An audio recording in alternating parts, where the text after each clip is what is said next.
16 years ago, the Twins used their #1 overall draft pick to take a high school catcher by the name of Joe Mauer. Tomorrow night, they'll pick first overall once again. The man who picked Mauer is still with the team and deeply involved this time around, too. David McCoy sat down with Mike Radcliff to talk about the big decision. Well, first question, have you decided who you're going to take at 1? Have I decided or we decided? Have you, the team, the Twins, decided, yes? We all have our preferential order. It's not a unanimous situation, but we're building consensus and we're moving toward that. We're just trying to do our due diligence, and this is a big, obviously a big decision. We want to try to get the right guy, so it's narrowing down. We're getting close. There's some disagreement in the room, is what you're saying. There always is. Yeah, there should be. You don't go see players the same. They don't all have the same level of talent. There's different risk factors involved. So, we have legitimate candidates, though, which is a positive. So now you have to profile them as to what their major league role is going to be, and try to assess the risk of that player going through the journey it is to get to the major leagues. That's the difference between a baseball draft and a football or basketball draft, where they immediately just go to the professional team. These guys take 3 to 5 years in order to hone their skills, in order to be a major league player. So there's a risk factor involved that is just as important as assessing the ultimate potential of the player via his tools and skills. You're looking at ceiling and floor.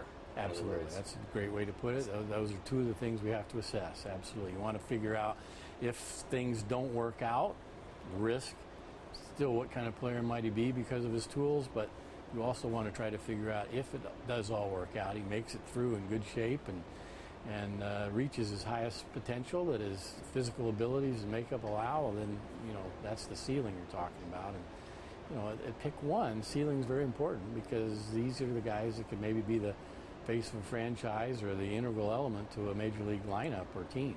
I think you've heard us and other teams say this doesn't have a Mauer or a generational talent, an A-Rod, a King Griffey, but there's good players in this draft for sure, and we've got to try to get the best one.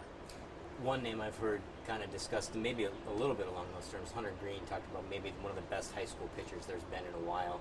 How do you evaluate a kid like that when there's never been a right-handed high school pitcher taken #1 overall? You guys, if you take him, would be the first time to do that. How do you analyze a player like that when there's sort of an uncharted path there a little bit? You've got to look at it a lot of different ways. First of all, the facts are there hasn't been a high school right-handed pitcher. However, there probably were guys that should have been. Josh Beckett, Kerry Wood.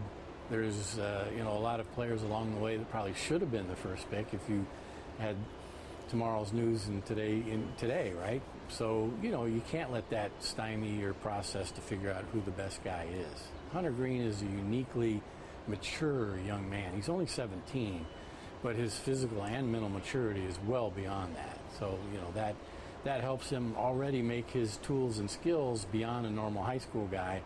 They're further progressed because he's very mature. Brendan McKay is another unique talent because he's really talented in 2 different ways.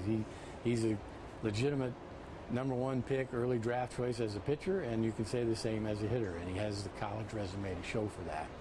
So again, talent's a major component here of guys going this side, pick #1. But you do have to figure out, it's a journey to be a major league player, and then when you get there, you've got to be able to be successful, and that requires a lot of different makeup and intangible traits that we've got to try to assess, define, and figure out if they're there in this player with that talent. Is there anything unique to having the #1 pick as opposed to the #7 or the #17 pick or anything? Well, we get who we want. That's the first thing. And it is a little different now than when we selected Joe back a few years back as #1. We have different rules. There's the cap situation with every team. You have bonus amounts that you can't go over.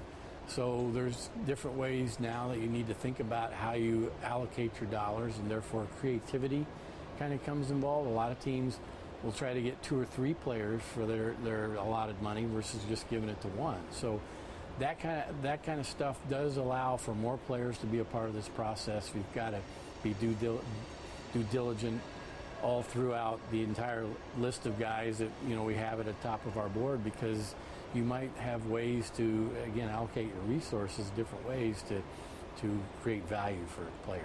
I don't think there's added pressure or anything like that, but we want to get the right guy for a lot of different reasons, and we feel confident though with the personnel we have and the processes in place and the decision making, separating things that we're going to use, that we are going to get a really good player here for the Minnesota Twins. And that was David McCoy reporting.